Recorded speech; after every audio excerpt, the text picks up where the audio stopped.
भी हमें आत्म साधना या आत्म साक्षात्कार प्राप्त करना होता है, तो बिना गुरु के कभी भी हम उसको प्राप्त नहीं कर सकते।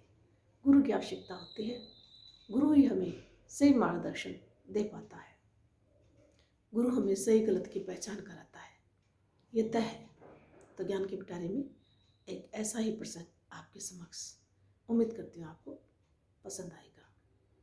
भी एक बार एक शिष्य गुरु के पास जाता है और जाकर कहता है कि गुरु जी, मुझे आत्म साक्षात्कार की आवश्यकता है और आप इस प्रकार की कोई साधना मुझे बताइए जिससे कि मुझे आत्म साक्षात्कार हो। गुरु ने कहा कि ये मार्ग बड़ा कठिन है।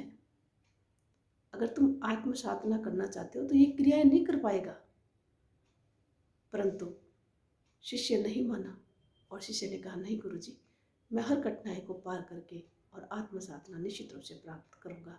आप वो मार्ग बताइए। अब गुरु ने कहा ठीक है। गुरु ने कहा कि किसी एकांत स्थान पर जाओ और वहाँ जा कर के और तुम्हें गायत्री मंत्र की कठिन साधना करनी होगी। शिष्य चला गया, 1 साल तक कठिन साधना में लगा रहा। जब अंतिम दिन आया तो गुरु जी के पास आया और गुरु ने तो पहले ही एक सफाई करने वाली महिला से कह दिया था कि अमुक शिष्य आए तो उसको जो झाड़ू, जिससे तू झाड़ू निकालती है, उससे मिट्टी उड़ाना उसके चेहरे पर। जैसे ही वो शिष्य आया, उस महिला ने झाड़ू उसके चेहरे पर उड़ाई। वो सांप की तरह काटने को दौड़ा। अब वो गुरु के पास पहुंचा, महिला तो भाग गई। गुरु जी ने कहा कि अभी तुम्हारी साधना पूर्ण नहीं हुई है, अभी तो तू सांप की तरह काटने को दौड़ता है किसी भी व्यक्ति को। तो फिर गुरु जी क्या करना होगा? तो गुरु ने कहा कि बेटा, तुम्हें 1 साल तक और एकांत में गायत्री जप की कठिन साधना करनी होगी। अब वो फिर से कठिन साधना के लिए एकांत में जाता है। अंतिम दिन फिर आता है। गुरु फिर से उस महिला को कहते हैं कि जैसे ही आए तो तू उसको अपनी झाड़ू छुआ देना। वैसा ही उस महिला ने किया। उसने झाड़ू छुआई तो उसको जो है काटने को तो नहीं दौड़ा, परंतु भला बुरा करने लगा, गाली गलौज करने लगा। महिला बेचारी डर के मारे भाग गई। फिर वो नहा धो करके गुरु के पास जाता है तो गुरु कहते कि अभी तुम्हारे को और आवश्यकता है साधना सिद्ध करने की। अभी तो तुम फुंकारते हो, काटते तो नहीं हो परंतु फुंकारते हो। अब मरता क्या नहीं करता, उसे तो आत्म साक्षात्कार ग्रहण करना था और अपने आप को पहचानना था। फिर 1 वर्ष के लिए वो चला गया एकांत में साधना करने के लिए। तीसरी बार जब वो आया गुरु के पास तो गुरु ने पहले ही महिला से कहा था, जैसे आए मेरा शिष्य तो ये जो झाड़ू है उसको छुआ देना। महिला ने वैसा ही किया। इस बार शिष्य को न क्रोध आया, न गाली गलौज की, कुछ नहीं किया।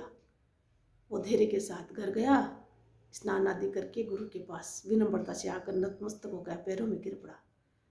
तब गुरु ने कहा कि हाँ, अब तेरी साधना पूर्ण हुई है। 3 साल लगे उसको आत्म साधना करने में, आत्म साक्षात्कार प्राप्त करने में। तो गुरु ने जो है किस प्रकार से उसको आत्म साधना का मार्ग दिखाया। तो गुरु ने कहा ये मार्ग बड़ा कठिन होता है, इसमें धैर्य रखना पड़ता है। क्रोध, मोह, लोभ सब कुछ त्यागना पड़ता है। व्यक्ति को इतना जो है अंतर्मन से शुद्ध होना पड़ता है, तब इस साधना पर व्यक्ति बढ़ पाता है। अब उसको समझ में आ गया कि गुरु मुझे क्यों इस कठिन मार्ग पर जाने के लिए मना कर रहे थे, और सही मायने में अब उसको आत्म साधना प्राप्त हुई। कहने का तात्पर्य है कि व्यक्ति को अपने भीतर ऐसे गुणों का विकास करना चाहिए जिससे थोड़ा धैर्य, कोई भी बात हो उसमें धैर्य रखे, अपना आत्म बल न जो है टूटने दे, अपना मनोबल न गिरने दे। क्रोध इतना हावी ना हो कि वो अपना आपा ही खो दे। हम किसी को गाली गलौज देंगे या किसी को बुरा भला कहेंगे, किसी को कोसेंगे तो नुकसान खुद का ही होगा।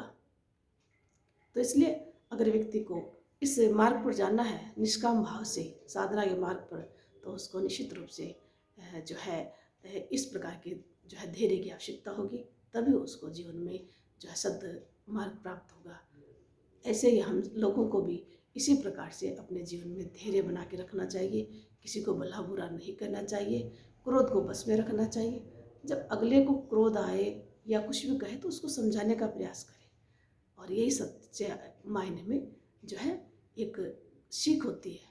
गुरु बड़ा घर का कोई भी हो सकता है, पहले उसको अपने अंदर बदलाव लाने की आवश्यकता होगी, तभी अन्य जो है बदल सकेंगे। जब तक वो खुद नहीं बदलेगा तब तक दूसरों को शिक्षा नहीं दे सकता।